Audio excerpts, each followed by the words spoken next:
Okay, so now that we talked about how you put together our program using different rep schemes and methods for our monthly program, let's talk a little bit about different things that I utilize throughout the year to create our annual program. Okay, so first starting off with, you can see that here's kind of a table that I use for our student athletes. This is one that I utilize for our high school fall athletes. So basically, their different phases and their workouts have been already created for the entire year. And we'll use different types of modalities and methods throughout the year, depending on where they are in season. Okay.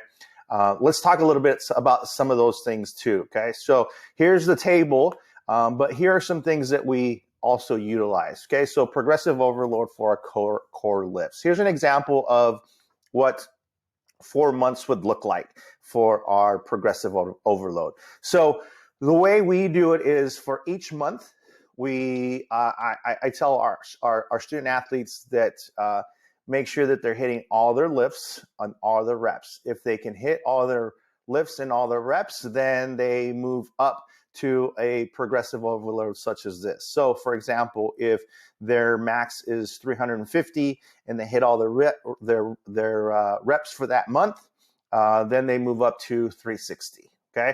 So for the back squats, we're moving up every month about 10 pounds. And for our bench press upper body stuff, we're moving up every month about 5 pounds. Okay. And really just try to continue that progressive overload throughout the year, except for in season, right? In season, we're trying to maintain, and if we hit, higher maxes during in season, that's fine. But we're really not trying to do a lot of the progressive overload that we have here that we utilize during the off season. Okay, so here's kind of an example in a chart of what I use for our progressive overload for all of our main lifts. This is an example of a student. I also like to use the eccentric and isometric phase. So kind of like Cal Dietz's triphasic training. So for a good month. So we'll go 2 weeks of eccentric and 2 weeks of isometric. And here's kind of what the chart looks like. So for example, week 1, we'll do 4 sets of 6 with a tempo of, so week 1, our tempo is 5, 1, and X, which means explode up. Okay, so 5 seconds going down, 1 second hold, and explode up. And we're doing those for 4 sets of 6. Okay, and then we'll move into our week 2, where it's 3 seconds down, no hold, explode up. And then week 3 is controlled speed down, hold for 3, and explode up. Okay.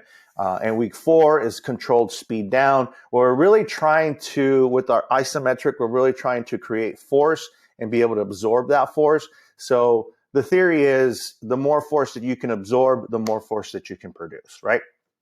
So that's kind of why we use that. Now, when we use eccentric and isometric, this method here, we do it early in the off season. Okay. So our athletes aren't practicing much this way because this phase will actually make them very sore.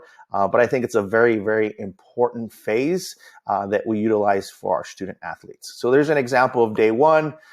Here's an example of day 2 for our bench press, very similar.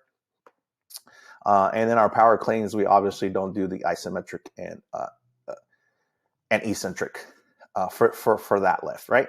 So that was that. Here's an isometric block. Here's just kind of like a protocol to use for the isometric block.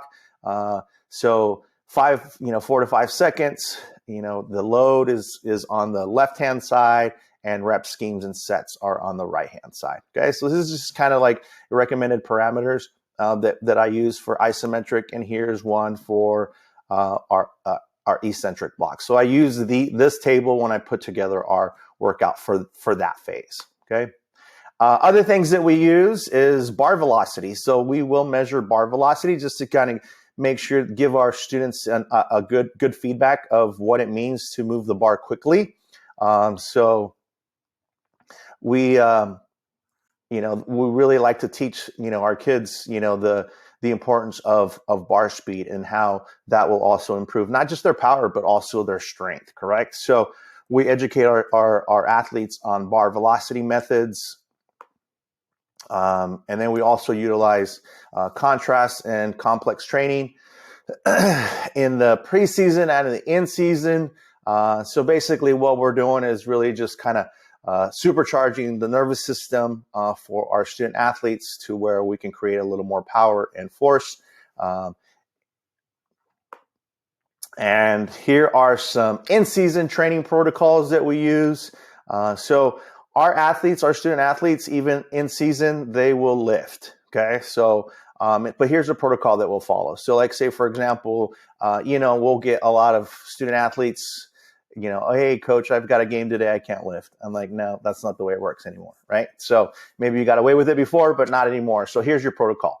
All right, so days on game day, they skip the last set of every exercise, and then they cut their reps in half. Okay, so our volume is very low on game days, but we're still lifting. Okay, and then one day before or one day after, complete all your sets and cut your reps in half. And then, as you can see, 2+ days before or after the game, you just train at norm as usual. Okay, so that's our in-season protocol, and those are just things that we utilize throughout the year. So thanks for listening. If you have any questions, please contact me.